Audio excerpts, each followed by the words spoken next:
안녕하세요. 이번 시간에는 세종 때 이루어낸 발전에는 무엇이 있는지 알아봅시다. 사회교과서 60쪽에서부터 65쪽의 내용입니다. 이번 시간의 주인공은 바로 세종대왕입니다. 우리나라 역사에 나오는 왕들 중에서도 가장 많은 업적을 이루어낸 왕으로 평가받고 있는데요. 그렇다면 세종대왕이 구체적으로 어떤 업적들을 이루어냈는지를 이번 시간에 공부해 보도록 하겠습니다. 먼저 세종대왕은 과학을 많이 발전시킨 왕인데요. 여러분들이 잘 알고 있는 장영실이란 기술자이자 과학자를 등용을 해서 많은 과학 발전을 이루어냅니다. 사실 근데 장영실은 천민 출신이었어요. 노비 출신이었습니다. 여러분들 알고 있겠지만 그때 당시 조선은 신분제 사회였기 때문에 노비는 아무리 능력이 뛰어나도 관리가 된다든지 자신의 능력을 펼칠 기회가 없었어요. 하지만 세종대왕은 많은 신하들의 반대에도 불구하고 노비 출신인 장영실을 그 능력만을 보고 등용을 해서 세종 때의 과학 발전에 크게 이바지하게 할 수 있는 기회를 줍니다. 장영실도 자신을 알아봐주는 세종대왕을 위해서 많은 노력을 기울여요. 또 근데 여러분들 장영실만 기억하시면 안 되고요. 장영실도 있고요. 여러 가지 학자들, 대표적으로 집현전, 세종대왕이 만든 집현전이란 기구가 있는데 이 집현전에서 여러 가지 연구를 또 많이 했어요. 장영실과 집현전 학자들이 여러 가지 연구를 한 끝에 많은 발명품들이 세상에 나오게 됩니다. 혼천이도 있고요. 앙부일구도 있고요. 자경루도 있고요. 추구기도 있고요. 칠정산이라는 책도 있습니다. 교과서에 나와 있는 요 대표적인 것들이 있는데요. 이렇게 과학 발전과 관련 있는 여러 가지 발명품들, 이렇게 5가지 정도 여러분들이 기억해 주시면 될 것 같아요. 세종대왕은 과학 발전에 힘을 쏟았고요. 그 결과물로 혼천이, 앙부일구, 자경루, 추구기, 칠정산 같은 것들을 남겼습니다. 여러분들 교과서를 같이 보면 먼저 혼천이는 그 천체의 움직임을 보는 거예요. 이거는 천문 관측. 옛날에는 이제 천문, 즉 별의 움직임을 본다는 것은 그 왕의 절대적인 권위였어요. 왜냐하면 천문을 예측해서 날씨나 시간을 측정하는 것은 농사도 큰 관계가 있고, 그리고 옛날부터 하늘을 관측하는 것은 절대적인 권위를 상징했기 때문에 그 왕이 하늘을 관측하기 위해서, 그리고 그 관측을 하기 위한 혼천이 같은 기구를 개발하는 것은 상당히 중요한 일이었습니다. 그 다음에 앙부일구가 있는데요. 앙부일구는 쉽게 얘기해서 해시계입니다. 해시계. 옛날에는 지금 같은 손목시계나 전자시계가 없었기 때문에 해의 움직임을 보고 시간을 측정을 했는데, 시간을 측정하기 위한 해시계로서 앙부일구란 해시계를 개발을 했고요. 이 앙부일구는 거리에 설치를 해서 시간을 백성들이 쉽게 알 수 있도록 했다고 합니다. 이거는 거리에 설치. 그 다음에 자경루는 물시계입니다. 이거는 이제 왕실에서 시간을 알 수 있도록 만든 물시계이고요. 추구기는 말 그대로 비의 양을 측정하는, 비의 양 측정. 그런데 추구기는 장영실이 만들었다고 알고 있는 학생들이 있을 수 있는데, 이 추구기는 세종대왕의 아들이죠. 문종이 만들었다고 합니다. 이 문종도, 세종대왕의 아들 문종도 굉장히 능력이 뛰어났다고 합니다. 아쉽게도 이제 오래 살지 못하고 일찍 죽어서 그 능력을 크게 발휘하지 못했는데요. 세종대왕 때는 이런 장영실이나 문종, 그리고 학자들, 이런 사람들이 굉장히 많이 활동을 하던 시기였어요. 그리고 칠정산은, 이거는 역법과 관련된 것인데요. 역법이라고 하는 것은 쉽게 얘기해서 달력입니다. 달력이라고 하는 건 이제 이 천문 관측과도 조금 연관이 있는데, 이 하늘을 보고 별을 보고 날짜를 계산하는 그런 과학인데요. 이 칠정산이 조금 중요한 것이 뭐냐면, 이 칠정산이 나오기 전에는 우리나라는 그 중국의 역법을 따랐습니다. 중국의 역법. 그러니까 중국 달력을 썼어요. 쉽게 얘기해서 지금 우리가 쓰는 시간이 우리 시간이 아닌 중국의 시간을 썼다는 얘기예요. 그러니까 지도를 좀 그리면, 우리나라는 이제 여기 조선이 있고 중국이 있는데, 그러니까 중국 기준으로 이 시간을 여기를 이렇게 시간을 쓰다 보니까 우리나라 원래 시간하고는 사실 서로가 맞지 않는 거죠. 그래서 뭐 농사를 짓거나 여러 가지를 했을 때 중국의 역법을 따르다 보니까 우리나라 실정과는 좀 맞지 않는 그런 불편함이 있었습니다. 그것을 안타깝게 생각한 세종대왕은 우리나라만의 달력을 만들고자 칠정산이란 역법책을 만들었고요. 그리고 이 칠정산을 이용해서 농사도 짓고, 그 다음에 여러 가지 시간도 우리나라에 맞게 맞춰서 사용했다고 합니다. 그런데 이 칠정산이라는 것이 또 주목할 것이 뭐냐면 굉장히 정확했습니다. 정확하고, 그리고 그때 당시 이슬람 국가의 과학이 굉장히 발전을 했었어요. 그래서 이슬람 더하기 우리나라 기술을 잘 섞어서 이렇게 정확한 칠정산이란 역법을 개발을 했고, 이때 당시 한 1015세기죠. 그러니까 한 1400년 중후반, 이때 시기에서의 그 우리나라 조선의 기술은, 우리나라 조선의 과학은 사실 세계 최고 수준이었습니다. 세종 때에 이르러서. 네, 이런 정확한 달력을 쓰는 나라는 이때 당시 이슬람, 그리고 중국, 그리고 조선밖에 없었어요. 대단하죠? 이때는 유럽도 굉장히 낙후된 그 지역이었습니다. 유럽은 이때는 뭐 명함도 못 내밀고요. 이때 당시 이슬람, 지금 중동, 중국, 이 두 지역이 굉장히 과학이 발전했었는데, 이슬람과 중국의 어깨를 나란히 하는 조선의 달력, 조선의 역법, 조선의 과학기술. 그래서 이때 당시 세종대왕이 세계 최고 수준의 과학기술의 황금기를 이끌었다 라고 여러분들 이해하시면 될 것 같아요. 그리고 이 칠정산이란 역법은 시간이 지나서 일본에게도 전해져서, 일본이 한 1600년 이후에 칠정산을 바탕으로 자신들만의 역법을 또 만듭니다. 그래서 이 칠정산은 일본의 그 역법과 과학에도 큰 영향을 줬다는 거 여러분들 기억하시기 바랍니다. 세종대왕이 이런 과학 발전에도 힘을 썼지만 국방에도 굉장한 노력을 기울여요. 그래서 가장 중요한 포인트가 뭐냐면 사군, 육진, 그리고 대마도 정벌까지 세종대왕이 이때 국방에 힘쓴 결과 지금 우리가 알고 있는 대한민국의 지도를 세종대왕이 완성을 합니다. 무슨 얘기냐면,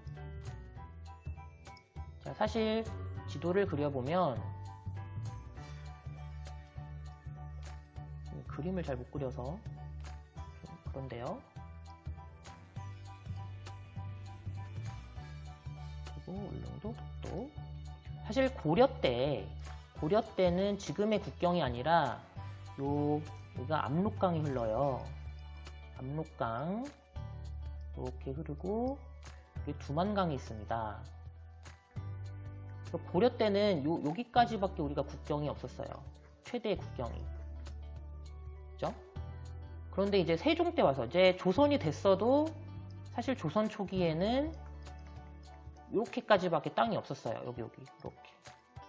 그런데 이제 세종대왕이 즉위를 하고 어디까지 그 우리나라의 땅을 넓히냐면 이 부분, 압록강 부분, 이 부분, 그 다음에 두만강 부분, 즉 고려 때에 차지하지 못했던 요 북쪽 지역을 세종대왕이 요만큼을 다시 찾아온 거죠.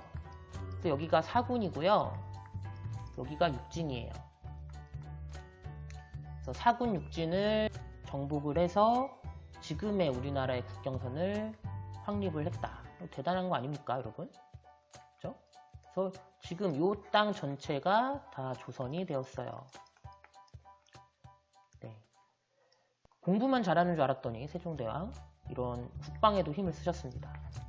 그래서 지금 이 조선의 국경선이 지금 대한민국까지 오는 거죠. 사군 육진. 또 하나 뭐 있냐면 여러분들 대마도 알죠? 대마도. 이렇게 조그맣게 섬이 있는데 이게 부산이고 여기가 이제 대마도죠. 그런데 여러분들 저번 시간에도 배웠듯이 고려 말기에 뭐가 굉장히 많이 그 고려로 침입을 했다고 그랬죠? 네, 바로 이 대마도가 그 왜구들의 본거지입니다. 왜구들의 기지예요, 기지. 조선이 됐어도 왜구들의 그 침입은 끊이지를 않았습니다. 대마도를 이렇게 정벌을 합니다. 즉 대마도를 정벌해서 여기 있는 왜구들을 싹 발붙이지 못하게 만들어요. 한동안 왜구들의 침입이 굉장히 줄어들었습니다. 조선. 그러니까 이 조선의 어떤 영토와 국방을 굉장히 튼튼하게, 튼튼한 국방. 그렇죠? 이 중요한 거 아니겠습니까? 튼튼한 국방. 튼튼한 국방을 또 세종대왕께서 이루어냈다. 또 우리 세종대왕은 문화를 사랑한 왕이었어요. 특히 세종대왕이 음악 쪽에도 일가견이 있었는데요. 여러분들 단소 불 때 보는 악보 있죠? 그 악보의 이름이 뭐죠? 네, 정간보라고 여러분도 알고 있죠? 이 정간보를 세종대왕이 만듭니다. 그래서 우리나라 전통적인 악보예요. 악보. 정간보는 여러분들 다 한 번씩 봤을 거고, 그 다음에 인쇄술을 발전을 시켜서 여러 가지 책을 많이 출판을 합니다. 인쇄술이라고 하는 것은 결국엔 책이죠, 책. 여러 가지 책을 많이 발간을 하고요. 뭐니 해도 우리 그 문화 쪽에서의 가장 큰 세종대왕의 업적이라고 하면 바로 이거죠. 훈민정음. 우리나라만의 독창적인 문자를 개발을 합니다. 정말 세종대왕은 하다하다 문자까지 만들어내시는 정말 대단한 왕입니다.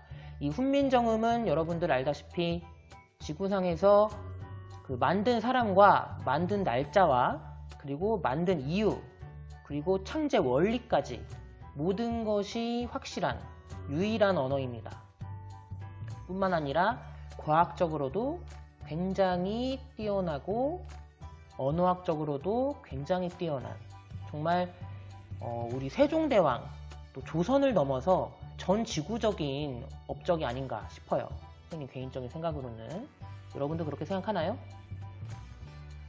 문화 쪽으로는 뭐 악보, 인쇄술, 또 훈민정음.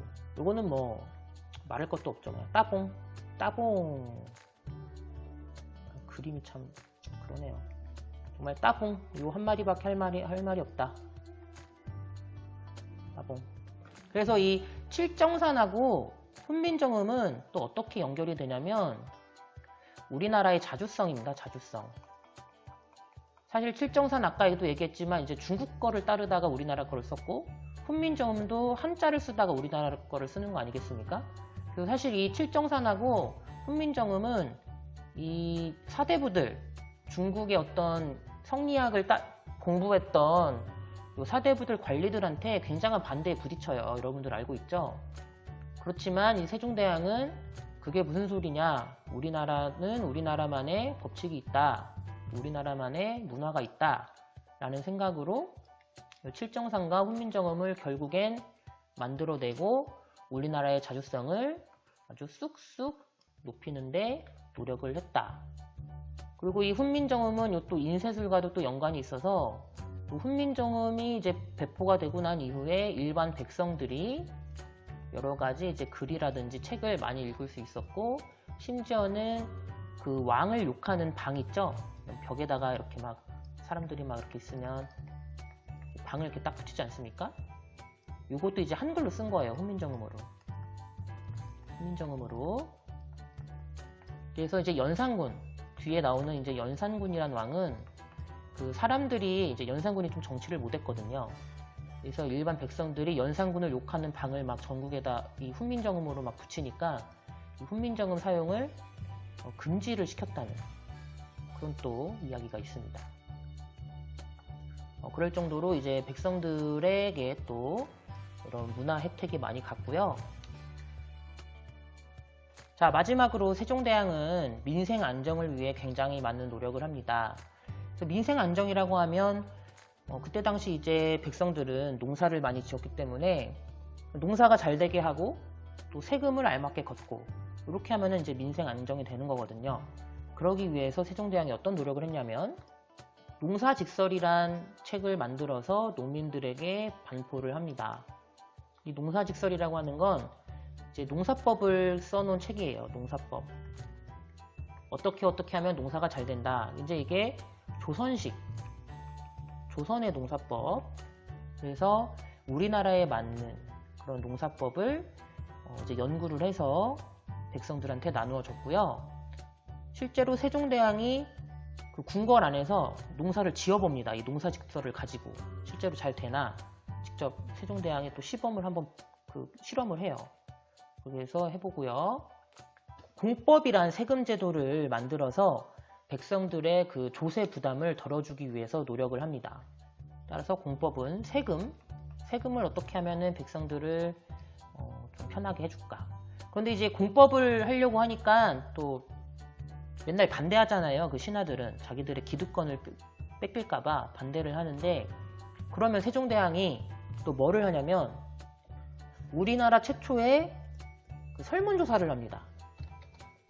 설문조사를 해서 그러면 공법을 찬성하는 사람, 반대하는 사람 조사를 해보자. 그래서 찬성을 하면 니네들이 그렇게 반대를 하는데 설문조사를 해서 찬성하는 사람이 많으면 공법을 하자 해서 이 민생 안정을 위해서 그 신하들의 반대를 무마하고자 설문조사까지 합니다. 설문조사. 이때 설문조사에 참여한 백성들이 자그마치 17만 명. 17만 명. 이때는 뭐 인터넷도 없고 뭐 이런 거 없잖아요. 전화도 없고. 굉장한 그 인원이죠. 17만 명이 이제 참여를 해서 9만 명인가가 넘게 찬성을 해가지고 요 공법이 이제 실행이 됐다는 그런 일이 있어요. 그러니까 여러모로 세종대왕님은 정말이지 대단한 왕이었다 라는 얘기를 해주고 싶고, 그리고 이 모든 것은 세종대왕이 뭐 능력도 뛰어나고 여러 가지 업적을 남겼지만 선생님 생각에는 그 바탕에 무엇이 있었을까 라고 생각을 해보면 세종대왕님의 왕으로서 제일 가는 첫 번째 뛰어난 점, 덕목이 뭐였냐고 생각을 해보면 바로 애민정신, 이거이지 않을까 싶어요. 즉 백성을 사랑하는 마음, 이 백성을 사랑하는 애민정신이 있었기 때문에 이 세종대왕이 여러 가지 업적들을 세울 수 있지 않았나 싶습니다. 그래서 이 세종대왕님은 애민정신, 백성을 사랑하는, 그 누구보다 백성을 사랑하는 왕이었고, 그 애민정신을 바탕으로 백성들과 나라를 부강하게 만든 정말 위대한 왕이었다 라고 마무리를 해보도록 하겠습니다. 오늘 이번 시간은 이렇게 마무리를 하고요. 이상 마치겠습니다.